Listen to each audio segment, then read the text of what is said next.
বরকতে হালিমাতুস সাদিয়া রাদিয়াল্লাহু তাআলা আনহা যে গাধার পিঠে আরোহণ করে তিনি সওয়ার হয়ে মক্কার জমিনে এসেছিলেন। অন্যান্য মহিলারা আগে মক্কার জমিনে আসার পর সমস্ত সন্তান নিয়ে চলে গিয়েছিল। শেষের বেলায় হযরত হালিমাতুস সাদিয়া রাদিয়াল্লাহু তাআলা আনহা এই এতিম বাচ্চাটা হাতে করে নিয়ে যাচ্ছেন। গাধার পিঠে চড়ানোর সঙ্গে সঙ্গে আল্লাহ পাকের করিশ্মা শুরু হয়ে গেল, আল্লাহর নবীর বরকত শুরু হয়ে গেল, আল্লাহর নবীর রহমত শুরু হয়ে গেল। হালিমাতুস সাদিয়া রাদিয়াল্লাহু তাআলা আনহার গাধাটা যে গাধাটা আস্তে আস্তে এসেছিল, চলতে পারতেছিল না, ওই গাধাটার দ্বিগুণ শক্তি বেড়ে গেল। দেখিও শক্তি বেড়ে গেল। সমস্ত মহিলাদের আগে আবার সেই জমিনে আপন ঘরে পৌঁছায় গেল। বিশ্বনবী ঘরে যাওয়ার সঙ্গে সঙ্গে যেই দাঁড়াই পানি ছিল না, পানি ভরপুর হয়ে গেল। যে সমস্ত বকরির স্তনে দুগ্ধ ছিল না, দুগ্ধ ভর্তি হয়ে গেল। অর্থাৎ হযরতে হালিমাতুস সাদিয়া রাদিয়াল্লাহু তাআলা আনহার বাড়িতে সমস্ত দিক দিয়ে বরকতি ভরপুর হয়ে গেল। ও মুসলমানরা, বিশ্বনবী এখনো কিন্তু নবী হন নাই, ছোট্ট বাচ্চা। তিনি ছিলেন ইনসাফের গোডাউন, তিনি ছিলেন ইনসাফের পাওয়ারহাউস। বিশ্বনবী হযরতে হালিমার দ্বিতীয় আরেকটা সন্তান ছিল যে দুধ পান করত। আমার ইসলাম দরদি ভাইরা, ইমাম সাহেব একটু আগে বলছিলেন বিশ্বনবী ডান সাইডের স্তনটা পান করতেন, দ্বিতীয় স্তরে বাম সাইডে লাগিয়ে দিলে ছোট কচি বাচ্চা, এখনো তার বুদ্ধি হয়নি, তার বল ফুটেনি। বিশ্বনবী প্রথম দুধটা অর্থাৎ ডান সাইডের স্তনটা পান করে তিনি অসুধা হয়ে পান করে, দ্বিতীয় দুধের জোর করে যদি লাগিয়ে দেওয়া হতো, বিশ্বনবী দ্বিতীয় দুধটা একটাও টান দিয়ে দেখতেন না, একটাও টান দিয়ে দেখতেন নাই। কারণ বিশ্বনবী জানতেন আল্লাহ পাক তিনাকে এত ইনসাফের পরামর্শ বানিয়েছিলেন, যেনার মধ্যে এত ইনসাফ আল্লাহ পাক ছোট থেকেই দিয়েছিলেন। তিনি ভালোই জানতেন যে আমারও দ্বিতীয় একটা দুধ ভাই রয়েছে, তার বংশ কখনো মারা যাবে না, অংশ মারা যাবে না।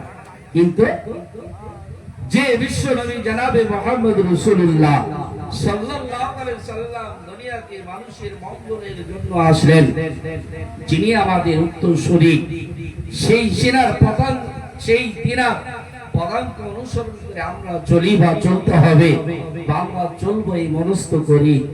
তিনি আমাদের সেই ছোট্ট বাল্য অবস্থা থেকে দুধপান করার সময় তিনি ইনসাফ দেখিয়ে দিলেন। সেই ইনসাফ অনুযায়ী আমরা চলি, বলে চলি না। যাকে যত কম দেওয়া যায় তত আমাদের ভালো, নাকি বলেন? যাকে যত কম দেওয়া যায় তত আমাদের ভালো। হাজী সাহেব হজে যাবে, একটা জমি বিক্রি করবে, আরো 4টে জমি ছেলেদের নামে লিখে দেবে, মেয়েরা ফাঁকি পড়ে যাবে। যায় না, যায় না? এগুলো হয় কি হয় না? আমাদের সমাজে হয় না, হয় না? আপনাদের দিকে হয় না নাকি? সব জায়গায় আছে। আমি আগে বলেছি সবাই দোষের দোষী, কেউ কম আর কেউ বেশি। যে মানুষ তার ভুল হবে, যে মানুষ তার ভুল হবে। যার জন্য আমরা এটাই মনে করি যে যাকে যত ভাই ভাইকে ফাঁকি দিয়ে দিই, ভাই বোনকে ফাঁকি দিয়ে দিই, আমরা এইভাবে চেষ্টা করি যত পারা যায় ফাঁকি দিতে, মালগুলো গুটিয়ে নিতে যত পারা যায় আমরা চেষ্টা করি। কিন্তু মুসলমান বিশ্বনবী দুধ পান করা থেকে দেখিয়ে দিলেন ইনসাফ কাকে বলে। দুধ ভাই আরেকটা রয়েছে, যার জন্য প্রথম দুধ অর্থাৎ ডান সাইডে স্তনের দুধটা পান করার পরে দ্বিতীয় দুধ জোর করে লাগিয়ে দিলেও তিনি খান নাই, তিনি পান করেন নাই। তিনি ভালো জানেন যে আমার দ্বিতীয় একটা দুধ ভাই রয়েছে, এই দুধটা আমার নয়, এই ভাগটা আমার নয়, এই ভাগটা আমার নয় আমার ইসলাম দরদি ভাইরা, আস্তে আস্তে এইভাবে বিশ্ব নবী মানুষ হয়ে উঠলেন, বিশ্ব নবী বড় হয়ে উঠলেন। ও আমার ইসলাম দরদি ভাইরা, বিশ্ব নবী 1-2-3 বছর যখন বয়স হয়ে গেল, হযরতে হালিমাতুল সাদিয়া রাদিয়াল্লাহু তাআলা আনহা তিনি তিনার মায়ের বাড়িতে অর্থাৎ আমিনাকে ফিরিয়ে দেওয়ার জন্য নিয়ে আসছেন। রাস্তার মাঝে আসার পর তিনি শুনতে পারেন মক্কার জমিনে বড় মহামারী মসজিদ ছড়িয়ে গিয়েছে, ভাইরাস ছড়িয়ে গিয়েছে, করোনা ছড়িয়ে গিয়েছে। হযরতে হালিমাতুল সাদিয়া তিনি মনে মনে ভাবছিলেন এই সংসারটা আরো কিছুদিন আমার কাছে থেকে যাক, কারণ তিনি বরকত পেয়েছেন, বুঝতে পেরেছেন তো, যার জন্য হালিমাতুল সাদিয়া রাদিয়াল্লাহু তাআলা আনহা তিনি বুঝতে পারলেন সন্তানটা আরো কিছুদিন আমার কাছে থেকে গেলে ভালো হতো। রাস্তার মাঝে যখন তিনি বুঝলেন, তিনি বুঝতে পারলেন, শুনতে পেলেন মক্কার জমিনে ভাইরাস ছড়িয়েছে, অর্থাৎ অসুখ করোনা ছড়িয়েছে। অতএব এই সন্তানটা হালিমাতুল সাদিয়া বাহানা পেয়ে আবারও ফিরিয়ে নিয়ে চলে গেলেন। আবারও কয়েক বছর থাকলো, থাকার পরে 4 বছর অথবা 5 বছর বয়সে আল্লাহর নবী বিশ্ব নবীকে মায়ের কাছে অর্থাৎ আবুল কাসেমের কাছে ফিরিয়ে দিয়ে গেলেন। ও আমার ইসলাম দরদি ভাইরা, বিশ্ব নবী মুহাম্মদ রাসূলুল্লাহ সাল্লাল্লাহু আলাইহি সাল্লাম অন্যান্য ছেলেদের মতো খেলাধুলা করতেন ঠিকই, অন্যান্য ছেলেদের মতো খেলাধুলা করতেন ঠিকই, ময়দানে খেলা দেখতেন ঠিকই। বিশ্ব নবী প্রতিদিন ময়দানে ছেলেদের সঙ্গে, গ্রামের বাচ্চাদের সঙ্গে খেলা দেখতে যায়। প্রত্যেকটা বাচ্চার গার্জেন পিতা মাতা যাওয়ার পর সেই সমস্ত সন্তানকে চুমু দিয়ে নিয়ে আসে, কিন্তু সেই দিন বিশ্ব নবী দেখেন প্রতিদিন তার আপন আপন সন্তানকে আপন আপন পিতা মাতা নিয়ে যায়। বিশ্ব নবী সেই দিন সন্ধ্যা হয়ে যায়, তবে আল্লাহর নবী আর বাড়ি ফিরে আসে না। খুঁজতে খুঁজতে খুঁজতে যাওয়ার পর বাচ্চাদের জিজ্ঞাসা করা হলো, বলে ময়দানে মুহাম্মদ কি এসেছে, তোমরা কি মুহাম্মদকে দেখেছো সাল্লাল্লাহু আলাইহি সাল্লাম? কিছু বাচ্চা বলল মুহাম্মদকে দেখেছি, এই পাহাড়ের কিনারার দিকে চলে গেল, কান্না করতে করতে চলে গেল। একজন ডাক দিয়ে বললেন ওই পাহাড়ের কিনারায় কান্না করে। যাওয়ার পর হযরত আবু তালিব ডাক দিয়ে বললেন, ও মুহাম্মদ কিসের জন্য কান্না করছো বাবা? মুহাম্মদ সাল্লাল্লাহু আলাইহি সাল্লাম তিনার দাদার পা দুটো জড়িয়ে ধরার পর ডাক দিয়ে বললেন, দাদা যান, প্রতিদিন প্রত্যেকটা বাচ্চাকে আপন আপন পিতা মাতা আসার পরে কোলে উঠিয়ে তাদের গালে চুম্বন দেওয়ার পর, কপালে চুম্বন দেওয়ার পর আদর করে নিয়ে চলে যায়। আমি কি দোষ করেছি, আমি কি পাপ করেছি, আমার কেন আব্বা আসে না, আমার কেন মা আসে না? আমার ইসলাম দরদি ভাইরা, বিশ্ব নবী কাহিনী মুসলমান বিশ্ব নবী ডাক দিয়ে বললেন, কেন আমার আব্বা আসে না, আমার আব্বা কোথায়? হযরতে আব্দুল মুত্তালিব ডাক দিয়ে বললেন, বাবা মুহাম্মদ তুমি যখন মায়ের গর্ভে ছিলে বাবা, 6 মাস যখন বয়স হয়েছিল তোমার আব্বা ব্যবসা করতে গিয়ে ইন্তেকাল হয়ে গেছে, তোমার আব্বার বাড়িতে ফিরে আসে না। বিশ্ব নবী জনাবে মুহাম্মদ রাসূলুল্লাহ সাল্লাল্লাহু আলাইহি সাল্লাম দাদাকে ডাক দিয়ে বললেন, ও দাদা আমি তো আব্বাকে দেখি নাই, তবে আব্বার রওজাটা কি আমি দেখতে পাবো না? হযরত আব্দুল মুত্তালিব বলল, বাবা অবশ্যই তুমি তোমার বাপের রওজা দেখতে পাবে। বিশ্ব নবী মুহাম্মদ রাসূলুল্লাহ সাল্লাল্লাহু আলাইহি সাল্লামকে নিয়ে আসার পর মা আমিনাকে ঠিক করলেন। মা আমিনাকে বললেন, আমিনা তুমি উম্মে আইমান বাণীকে সঙ্গে করে নিয়ে উটের পিঠে চড়ে আরোহণ করে তোমার সন্তানকে ওই আশ্রিবে মদিনার আশ্রিবে নিয়ে যাওয়ার পর তোমার স্বামীর কবরটা দেখে নিয়ে সব মুসলমান বিশ্ব নবীকে আশ্রিবে নিয়ে যাওয়া হলো, উটের পিঠে আরোহণ করার পর বিশ্ব নবী যাওয়ার পর বাপের কবর দেখে অকুল হয়ে কান্না করতে শুরু করলেন। মুসলমান সেই সময় বিশ্বনবী মুহাম্মদ রাসূলুল্লাহ সাল্লাল্লাহু আলাইহি সাল্লাম বাপের কবরের কাছে ওপর পায়ে আর্তনাদ করে কেঁদে কেঁদে জর্জর হয়ে যান। সেই সময় বিশ্বনবী আম্মা জান হযরত আমিনার পেটে যন্ত্রণা শুরু হয়ে গেল। এমন যন্ত্রণা শুরু হলো, এটা এই যন্ত্রণার বেঁচে থাকার নয়, মরণ যন্ত্রণা। বিশ্বনবীর মা হযরত আমিনা ওই ইয়াসরিব নগরে তিনি ইন্তেকাল করলেন। ও মুসলমানরা, হযরত আইমানকে নাম দিয়ে বললেন, ওরে আইমান, আমার কলেজার টুকরো নির্মণি, এই সন্তান মোহাম্মদকে দেখার জন্য আর কেউ দুনিয়ায় রইল না। অতএব নিয়ে যা, আমার এই সন্তানটাকে একটু যত্ন আদর করে মানুষ করবে। বিশ্ব নবী মুহাম্মদ রাসূলুল্লাহ সাল্লাল্লাহু আলাইহি সাল্লামকে উম্মে আইমান উটের পিঠে আরোহণ করে তিনি ফিরে আসেন। সেই সময় হযরতে আব্দুল মুত্তালিব রাস্তার দিকে চাতক পাখি নাই চেয়েছে, আমার নাতি নাতি কখন আসবে, আমার বৌমা কখন আসবে, তিনি চাতক পাখি নয় চেয়েছে। দূর থেকে দেখা যায় তিনজন উটের উপরে আরোহণ ছিল, দূর থেকে দেখা যায় তিনজন নাই, দুইজন আরোহণ রয়েছে। হযরতে আব্দুল মুত্তালিব চিন্তায় ভেঙে পড়লেন। ও মুসলমানগণ, বিশ্বনবী মুহাম্মদ রাসূলুল্লাহ সাল্লাল্লাহু আলাইহি সাল্লাম এইভাবে তিনার জীবন যাত্রা শুরু হলো। এইভাবে জীবন যাত্রা শুরু হলো। সেই বিশ্বনবী মুহাম্মদ রাসূলুল্লাহ সাল্লাল্লাহু আলাইহি সাল্লাম এইভাবে তিনার করুণ কাহিনী জীবন যাত্রা শুরু হলো। দাদা আব্দুল মুত্তালিবের কাছে মানুষ তিনি বড় হতে লাগলেন। আস্তে আস্তে তিনি বড় হতে হতে তিনি যখন যুবক অবস্থা, অর্থাৎ 20-25 বছর বয়স, সেই সময় এখন তো একটা 15-16 বছরের ছেলে, সেই ছেলেটা হোটেলে কাজ করতে পারে, ইটের ভাটায় ইট বহাতে পারে। সেই সময় কিন্তু এত কাজ ছিল না, ছিল না। বিশ্বনবী মুহাম্মদ রাসূলুল্লাহ সাল্লাল্লাহু আলাইহি সাল্লাম এই 20-25 বছর বয়স হতে চলছে, সেই সময় পর্যন্ত কাজ তেমন বাড়িতে নেই। হযরত আব্দুল মুত্তালিব তিনি মনে মনে ভাবলেন, আমার ভাইপোকে একটা, আমার নাতিকে একটা কাজ দেখিয়ে দেওয়া প্রয়োজন, দরকার আছে।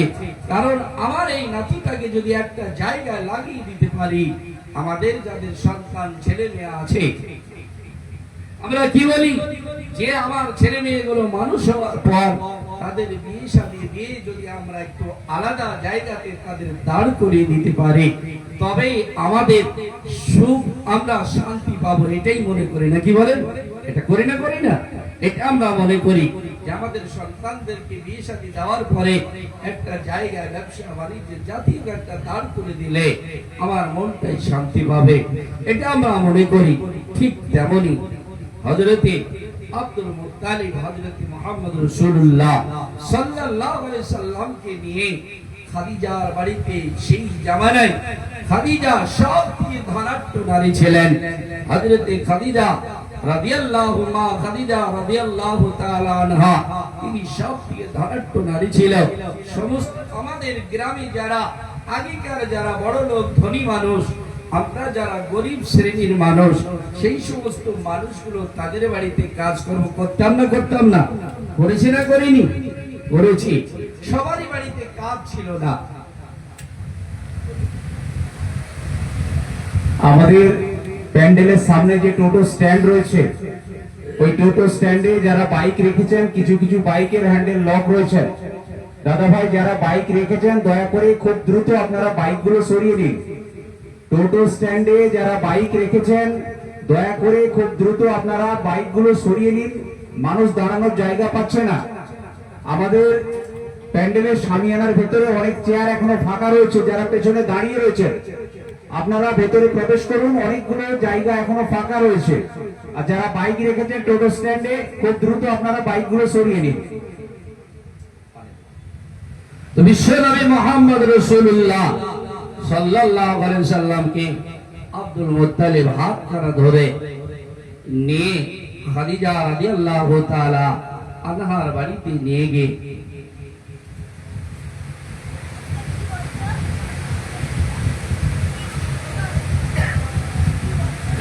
হযরতে খাদিজা রাদিয়াল্লাহু তাআলা আনহার বাড়িতে নিয়ে গিয়ে হযরতে খাদিজা রাদিয়াল্লাহু তাআলা আনহাকে ডাক দিয়ে বললেন, ও মা খাদিজা, আমার ভাই, আমার এই নাতি মুহাম্মদকে তোমার বাড়িতে একটা কাজের ব্যবস্থা করে দাও। হযরতে খাদিজা রাদিয়াল্লাহু তাআলা আনহা ডাক দিয়ে বললেন, ও আব্দুল মুত্তালিব, আপনি বংশীয় ঘরের মানুষ, আপনার সম্মান মর্যাদা অনেক, আপনি কুরাইশ বংশের লোক। আমার বাড়িতে যে কাজখানা এখন রয়েছে, এই কাজখানা আপনার বংশীর মানুষের জন্য শোভা পায় না। অতএব যে কাজখানা রয়েছে, এই কাজটা ছোট কাজ, সেটা হচ্ছে ময়দানে ছাগল চড়ানো। কয়েকদিন আমার যে রাখালটা ছিল, রাখালটা আসে নাই। অতএব আমার দরবারে যে কাজটা বাকি আছে, যে পোস্ট খালি আছে, সেটা ছাগল চড়ানো। অতএব আপনার বংশের মানুষের জন্য এটা শোভা পায় না। অতএব এই কাজটা আমি দিতে রাজি নয়। হযরত আব্দুল মুত্তালিব তিনার নাতিকে নিয়ে, অর্থাৎ বিশ্ব নবীকে হাত ধরে নিয়ে তিনি বাড়ি ফিরে আসছেন। আল্লাহর নবী বললেন, দাদা, আপনি আমার কোনো কাজকে ছোট মনে করতে নাই। চলুন, ছোট কাজ হলো, কাজের কোনো ছোট নাই। অতএব ওই কাজটা আমি মুহাম্মদ করতে চাই। আপনি ওই কাজটা আমাকে সর্বপ্রথমে নিয়ে দেন। আবারও ফিরে যাওয়ার পর তাকে বলা হলো, খাদিজা, তোমার বাড়িতে যে কাজ করা রয়েছে, আমার নাতিকে ওই কাজের মধ্যে তুমি নিযুক্ত করো। খাদিজা বললেন, আব্দুল মুত্তালিব, আপনি শুনলেন, এই কাজের মধ্যে আপনার নাতিকে নিযুক্ত করলাম, তবে আস্তে আস্তে আপনার নাতিকে অন্য কাজের মধ্যে আমি নিযুক্ত করে দিব। হযরত বিশ্ব নবী মুহাম্মদ রাসূলুল্লাহ সাল্লাল্লাহু আলাইহি সাল্লামকে ওই কাজের মধ্যে নিযুক্ত করলেন খাদিজা। কিন্তু বিশ্ব নবী খাদিজা ছোটখাটো একজন মহিলা ছিল না, সবচেয়ে তাওরাতের পণ্ডিত ছিল। হযরত খাদিজা রাদিয়াল্লাহু মা খাদিজাতুল কুবরা রাদিয়াল্লাহু তাআলা আনহা যখন আব্দুল মুত্তালিবের সঙ্গে কথোপকথন চলছিল, বিশ্ব নবী মুহাম্মদ রাসূলুল্লাহ খাদিজাকে দেখার পরে, নজর করার পরে, আওয়াজ শোনার পরে মুখটা চাপিয়ে দিয়েছেন। বিশ্ব নবীর চুলগুলো কেমন হবে, দাঁতগুলো কেমন হবে, দাড়িগুলো কেমন হবে, হাত পা গুলো কেমন হবে, রং চং কেমন হবে, নাক মুখ কেমন হবে, কথাবার্তা কেমন হবে, সমস্ত সমস্ত ঘটনাগুলো, চিহ্নগুলো তাওরাতের মধ্যে ছিল। বিশ্ব নবী মুহাম্মদ রাসূলুল্লাহ সাল্লাল্লাহু আলাইহি সাল্লামকে যখন হযরত আব্দুল মুত্তালিব খাদিজার সঙ্গে কথোপকথন চলছে, আল্লাহর নবীর মাথায় ঘুংরওয়ালা চুল ছিল, কাকড়া কাকড়া চুল ছিল। বিশ্ব নবী মুখটা চাপিয়ে নিলেন। আল্লাহর নবীর চেহারায় যেন মুক্তাজ হচ্ছে, এইরকম অবস্থা হযরত খাদিজাতুল কুবরা রাদিয়াল্লাহু তাআলা আনহা একটু মনস্থ আলাদা করলেন। হযরত আব্দুল মুত্তালিবের সঙ্গে কথা বলছেন ঠিকই, কিন্তু তিনার মনস্থ অবস্থাটা, মনের অবস্থাটা একটু আলাদা, একটু আলাদা। উত্তরগুলো দিচ্ছেন, চটচট করে দিচ্ছেন না, থেমে থেমে উত্তর দিচ্ছেন হযরত খাদিজা। হযরত আব্দুল মুত্তালিব বলছেন, খাদিজা, তুমি উত্তরগুলো চটচট করে কেন দিচ্ছ না, আস্তে আস্তে কেন উত্তরগুলো দিচ্ছ? হযরত খাদিজা তাকে সুন্দর করে উত্তর দিলেন। হযরত খাদিজা গোপন রহস্যটা বলতে চাইছেন না। আল্লাহর নবীকে দেখার পরে খাদিজা ভাবছেন, এটা আর কেউ নয় দুনিয়া, এটাই বিশ্ব নবী জনাব মুহাম্মদ রাসূলুল্লাহ ছাড়া আর কেউ হতে পারে না, আর কেউ হতে পারে না। আমার ইসলাম ধর্মী ভাইয়েরা, কিন্তু খাদিজা এখনো তিনি পরিষ্কার হতে পারেন নাই। হযরত খাদিজা রাদিয়াল্লাহু তাআলা আনহা বিশ্ব নবীর দিকে একবার তাকায়, আর একবার হযরত আব্দুল মুত্তালিবের দিকে তাকায়। কাজটা নিযুক্ত হয়ে গেল, বিশ্ব নবী কাজে নিযুক্ত হয়ে গেলেন, কাজ করতে শুরু করলেন। দয়ার নবী বিশ্ব নবী মুহাম্মদ রাসূলুল্লাহ সাল্লাল্লাহু আলাইহি ওয়াসাল্লাম খাদিজার বাড়িতে ছাগল চড়ানো কাজে নিযুক্ত হয়ে গেলেন। খাদিজা দালান কোঠরির উপরে উঠে আর প্রতিদিন ময়দানের দিকে তাকিয়ে থাকে, আমার ছাগলগুলো মুহাম্মদ কিভাবে চড়ায়, কিভাবে দেখে। আল্লাহর নবী কয়েকদিন ছাগলগুলো চড়ানোর পরে ছাগলগুলো মোটা তাজা হতে শুরু করলো, ছাগলগুলোর ফিকার পাল্টে গেল। হযরত খাদিজাতুল কুবরা রাদিয়াল্লাহু তাআলা আনহা একদিন লক্ষ্য করে দেখেন সমস্ত জায়গাতে রৌদ্র পড়ে। আল্লাহর নবী যেখানে আরাম নিচ্ছিলেন সেই জায়গায় একটা আকাশে এক টুকরো মেঘ এসে ছা করে বিশ্ব নবীকে ছা করে দাঁড়িয়ে আছে। শুধু এই নয়, হযরত খাদিজার বাড়িতে ছাগলগুলোকে পানি পান করায় বিশ্ব নবী ইদারা থেকে পানিগুলো উঠিয়ে দেয়। যতগুলো জানোয়ার আছে ছাগল একটু বেয়াদব টাইপের মাল, কি বলে ছাগল একটু বেয়াদব টাইপের মাল, যত আপনি এই করবেন তত বেকা হয়ে ওদিকেই চলে যাবে। কিন্তু মুসলমান আল্লাহ নবী ছাগলগুলোকে পানি উঠে দাঁড়া দিয়ে পানি উঠে একটা পাত্রের উপরে দিয়ে দেয়। ছাগলগুলো কাতার দিয়ে লাইন দিয়ে আস্তে আস্তে পানি পান করে আপন জায়গাতে চলে যায়। ছাগলগুলো ময়দানে ঘাস খাওয়ার পর আল্লাহর নবীকে ঘিরে নিয়ে ছাগলগুলো দাঁড়িয়ে যায়। কয়েকদিন খাদিজা এই দৃশ্য দেখার পরে খাদিজার আস্তে আস্তে বিশ্ব নবীর ব্যাপারটা পরিষ্কার হচ্ছে। ও মুসলমানগণ, বিশ্ব নবী মুহাম্মদ রাসূলুল্লাহ সাল্লাল্লাহু আলাইহি সাল্লামকে যখন নিযুক্ত করেছিলেন আল্লাহর নবীর দাদা আব্দুল মুত্তালিব, তিনি ডাক দিয়ে খাদিজাকে বলেছিলেন, ও খাদিজা, আমার নাতির একটা বড় গুণ তোমাকে একটু আমি শুনিয়ে দিই। সেটা হচ্ছে আমার নাতি বড় ইনসাফওয়ালা, আমার নাতি বড় ইনসাফওয়ালা, আমার নাতি বড় আমানতদার, আমার নাতি বড় সত্যবাদী, আমার নাতি সত্যবাদী। আমার ইসলাম দরদি ভাইয়েরা, বিশ্ব নবীকে ছাগল চড়ানো থেকে তিনি বাদ দেওয়ার পরে আব্দুল মুত্তালিবের সাথে দ্বিতীয়বার একটা চুক্তি বানালেন। খাদিজা চুক্তি বানালেন, সেটা হচ্ছে খাদিজা ব্যবসায়ী ছিলেন। তিনি মাল নিয়ে শাম এবং আরো অন্যান্য সিরিয়া অন্যান্য দেশে বিক্রি করতে পাঠালেন। গ্রামের সমস্ত যুবকদের সমস্ত মানুষদের ব্যবসা দিতেন। মাল বিক্রয় করার পর 3 ভাগ অথবা 2 ভাগে ভাগ করে ক্যাশ বাদে মানুষকে দেওয়া হতো। আব্দুল মুত্তালিবের সঙ্গে মাল বিক্রয় করার জন্য, কাপড়ের ব্যবসা করার জন্য আল্লাহর নবীকে নিযুক্ত করলেন। আর সমস্ত মানুষকে মাল দিয়ে একা ছেড়ে দেয়। কিন্তু খাদিজা আল্লাহর নবীর সঙ্গে একটা গোলামকে নিযুক্ত করে দিলেন, যার নাম ছিল মাইসারা। যার নাম ছিল মাইসারা। মাইসারাকে ডাক দিয়ে বললেন, ও মাইসারা, যাও মুহাম্মদের সঙ্গে চলে যাও, এই কাপড়ের মোটগুলো মালগুলো তুমি বহন করবে, মুহাম্মদের মাথায় দেবে না, এই মোটগুলো মালগুলো তুমি বহন করবে। আর তুমি একটা খাতা কলম নিয়ে তার সঙ্গে রওনা হয়ে যাও। রাস্তার মধ্যে যে সমস্ত কারিশমা দেখবে, যা কিছু দেখবে, প্রত্যেকটা জিনিস তুমি খাতার মধ্যে লিপিবদ্ধ করবে। সেই সময় মাইসারা তিনি মাল নিয়ে বহন করে বিশ্ব নবীর সঙ্গে তিনি মাল বিক্রয় করতে চলে গেলেন। যাওয়ার পরে মুসলমানগণ বিশ্ব নবী মুহাম্মদ রাসূলুল্লাহ সাল্লাল্লাহু আলাইহি সাল্লামকে সঙ্গে করে নিয়ে মাইসারা চলে গেলেন। যাওয়ার পরে রাস্তাতে বিশ্ব নবী যেইভাবে মাল বিক্রয় করলেন ইনসাফ অনুযায়ী, তিনি সবগুলো দেখলেন। এত সত্যবাদী, এত ইনসাফ, এই ঘটনাটা মাইসারা নিজ চোখে দেখলেন।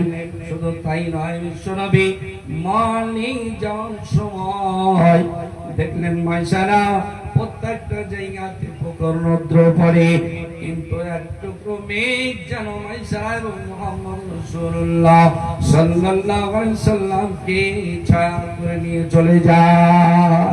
মাইসারা এটাও নিকলে। আমার ইসলাম ধর্মী ভাইয়েরা, বিশ্ব নবী চলতে চলতে ক্লান্ত হয়ে গেছে। আল্লাহর নবী একটা জায়গাতে বিশ্রাম নেওয়ার জন্য মাইসারাকে বলল, রে মাইসারা, এই কাপড়ের মুঠটা এখানে রেখে দাও, আর মালগুলো তুমি জোগাতে থাকো, আমি একটু বিশ্রাম নিয়ে নিই। আল্লাহর নবী বিশ্রাম নেওয়ার জন্য তিনি কাত হয়েছেন। সেই সময় খ্রিস্টানদের একটা পাদ্রী, খ্রিস্টানদের একটা বড় আলেম, তিনি ওই রাস্তা দিয়ে তিনার দলবল নিয়ে চলে যায়। ও মুসলমানগণ, খ্রিস্টানদের ওই আলেম ওই গাছের তলায় দেখেন মুহাম্মদ রাসূলুল্লাহ সেই বিশ্রাম নিচ্ছেন। মাইসারা মালগুলো নিয়ে সম্মুখে করে নিয়ে তিনি জোগাচ্ছেন।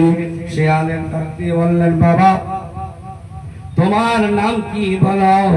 বলে, আমার নাম মাইসারা। বলে, এই যুবক শুয়ে আছে, এই যুবকের নাম কি বলো? বলে, এই যুবকের নাম মুহাম্মদ সাল্লাল্লাহু আলাইহি সাল্লাম। মাইসারা সাল্লাল্লাহু আলাইহি সাল্লাম বলে নাই। মাইসারা বলল, এই যুবকের নাম মুহাম্মদ। খ্রিস্টানদের আলেম ডাক দিয়ে বললেন, ও মাইসারা, বলে এই যুবকের বাপের নাম কি? মাইসারা বলল, বাপের নাম আব্দুল্লাহ। বলো, মায়ের নাম কি?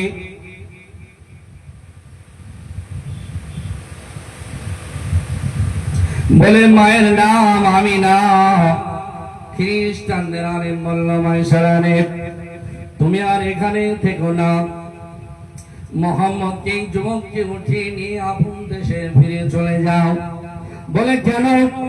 বলে, আমি এটা নির্ঘাত বুঝতে পারছি, মুহাম্মদ রাসূলুল্লাহ যদি শাম সিরিয়ায় চলে যায়, এটা ইনি একজন যেমন তেমন ব্যক্তি নয়, ইনি হচ্ছেন শেষ পয়গম্বর বিশ্বনবী মুহাম্মদ রাসূলুল্লাহ হবে।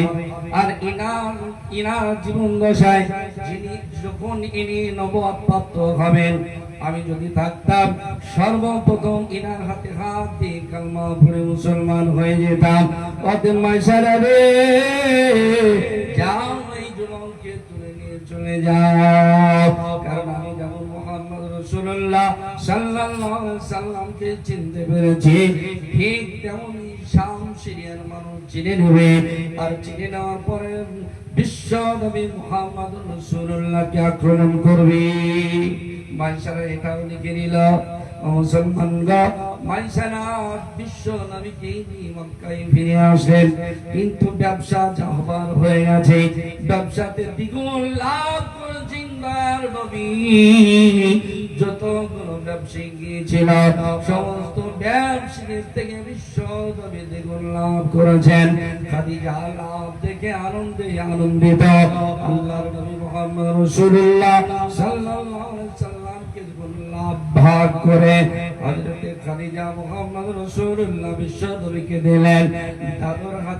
দাদুর হাতে নিয়ে গিয়ে যখন লাভ তুলে দিলেন, বিশ্ব নবীর দাদা জান কেঁদে ফেললেন, চোখ দিয়ে পানি বেরিয়ে গেল।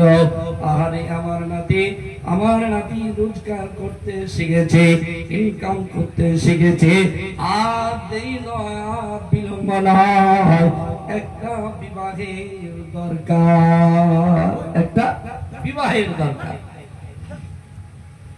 আমার ইসলাম দরদি ভাইয়েরা, বিশ্ব নবী মুহাম্মদ রাসূলুল্লাহ আমাদের ঘরে যদি সন্তান বড় হয়, ছেলে বড় হয়, তাহলে একটা মেয়ের খোঁজ করি, বন্ধু বান্ধবদের বলি, একটা সেরকম যদি মেয়ের খোঁজ থাকে আমাকে একটু জানাবে, ছেলেটার বিয়ে দেব। যদি কন্যা বড় হয়, একটা ছেলের খোঁজ চাই, মেয়েটার বিয়ে দেব। বন্ধু বান্ধবদের আমরা বলে রাখি। ঠিক তেমনি আব্দুল মুত্তালিব বিয়ে দেওয়ার জন্য এক অপরকে ধরে ধরে বলে, আমার নাতি কাজ করতে শিখেছে, কর্ম করতে শিখেছে, এখন একটা বিয়ের দরকার, বিয়ে দেব। আমার ইসলাম দরদি ভাইয়েরা, খাদিজাকে যখন খাদিজা জিজ্ঞাসা করলেন, ও মাইসারা, বল তোদের সফরের ঘটনাগুলো বল, সফরে কি কি হয়েছে সেগুলো বল। মাইসারা সমস্ত ঘটনাটা খুলে বললেন। হযরতে খাদিজা আর বিশ্বাস করতে বাকি রইল না, চিনতে বাকি রইল না, সমস্ত ব্যাপারটা পরিষ্কার হয়ে গেল, পরিষ্কার হয়ে গেল। হযরতে খাদিজা এবার বিবাহ করার জন্য তিনি আসক্ত হয়ে গেলেন। যে এনাকে বিয়ে করব।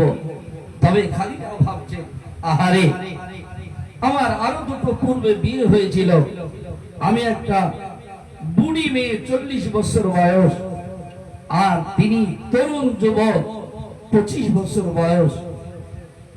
যদি আমি বিয়ের কথা বলি তাহলে কি আমাকে বিয়ে করবে? খাদিজা সন্দেহের মধ্যে পড়ে গেল। তারপরও সন্দেহের মধ্যে পড়ে থাকার পরও তিনি চেষ্টা ছাড়লেন না। তিনার একটা দাদি সম্পর্কে তাকে বলল যে, দাদিমা, আপনি আবু তালেবের বাড়ি চলে যান, আর যাওয়ার পর আব্দুল মুত্তালিবের বাড়ি চলে যান, আর যাওয়ার পরে মুহাম্মদের সঙ্গে আমার বিবাহের ব্যাপারে একটু কথা বলো। আমার ইসলাম দরদি ভাইয়েরা, তিনার দাদি আব্দুল মুত্তালিবের সঙ্গে কথা বললেন যে, একটা মেয়ে ঠিক আছে, আপনি আপনার নাতির বিয়ে দিতে চান? বলে, হ্যাঁ, যদি সেই রকম মেয়ে পেয়ে যায় তো আমি বিয়ের কাজটা সেরে দেব। হযরতে খাদিজার কথা যেমনই বলা, আব্দুল মুত্তালিব আবারও কেঁদে ফেললেন। আহারে, মক্কার জমিনে খাদিজাকে বিয়ে করার জন্য কে না লালায়িত, এত মালদার। বিশ্ব নবী বলেছেন, 4টে গুণ থাকলে সে মেয়েটাকে তুমি বিয়ে করতে পারো, 4টের মধ্যে যে কোনো একটা গুণ থাকলে বিয়ে করতে পারো। বিশ্ব নবী বলেছেন, সর্বপ্রথমে দিন, কি দিন, দ্বিতীয় নম্বরে হচ্ছে তার বংশ পরিচয়, তৃতীয় নম্বরে মাল, চতুর্থ নম্বরে সুন্দরী। আল্লাহ নবী প্রথম নম্বরে বলেছেন দিনকে বেশি প্রাধান্য দাও। হযরতে খাদিজা তাওরীতের পণ্ডিত ছিলেন, ঈসাই ধর্মের লোক। তারপরে বিশ্বনবী মুহাম্মদ রাসূলুল্লাহ সাল্লাল্লাহু আলাইহি সাল্লামকে তিনি বিবাহের পয়গাম দিলেন। হযরতে আব্দুল মুত্তালিব, খাদিজার মধ্যে একটা গুণ ছিল না, 4টে গুণ ছিল। তাওরীতের পণ্ডিত ছিল, তিনার বংশ মর্যাদা সেই সময় খাদিজা বিশাল মানে বংশীয় ঘরের মেয়ে ছিল। খাদিজা খুব সম্ভ্রান্ত ঘরের মেয়ে ছিল। শুধু তাই নয়, খাদিজা অতি সুন্দরী ছিলেন, অতি সুন্দরী ছিলেন হযরতে খাদিজা। আর পক্ষান্তরে হযরতে খাদিজার মালে মালামাল ছিল। 4টে গুণ হযরতে খাদিজার মধ্যে ছিল। মুসলমান, তবে আমার বলার উদ্দেশ্য এটা যে হযরতে খাদিজা একজন বয়স্ক মানুষ, তিনার সঙ্গে বিশ্ব নবীর বিয়ে আল্লাহ দিলেন কি করে? বুঝছেন না? 25 বছর যুবক, আর খাদিজা বয়স্কা মেয়ে, 40 বছর বয়স। আল্লাহ বিয়ে দিচ্ছেন কেন?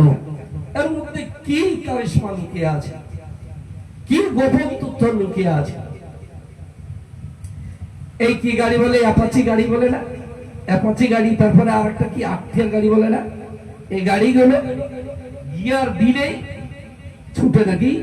তো সামনে দিয়ে সেই রকম 17-18 বছরের ছেলে, 19 বছরের ছেলে যদি আমাদের সামনে দিয়ে সেই অ্যাপাচি গাড়ি বা আক্টিয়ার গাড়ি চালায়, তো আস্তে চালাবে? চালাবে না। ও গাড়ির যত পিকআপ আছে দিবে। আর আমরা দোয়া কি করবো? দোয়া কি করবো? সারা ডাম্পার তলে গেলে ভালো হয়। বলি না? বলি না? বলি যে ডাম্পার তলে গেলে ভালো হয়, এই দোয়া পড়ি আমরা। তো মুসলমান, হযরতে খাদিজা রাদিয়াল্লাহু তাআলা আনহা 40 বছর বয়স, আল্লাহ নবীর 25 বছর বয়স। এই যুবক ছেলেটা, 18-19 বছরের ছেলেটা সেই আক্টিয়ার গাড়ি চালাচ্ছে অথবা অ্যাপাচি গাড়ি চালাচ্ছে। ওর পিছনে আরেকটা 17 বছরের মেয়েকে বসিয়ে দেওয়া হয়েছে, ওরই ছোট বোনকে বসিয়ে দেওয়া হয়েছে। ছোট বোন দেখি, ভাই আপনি পিছনে, সামনে কার ফাঁকা চেয়ার গুলো একটু পূরণ করবেন দয়া করে।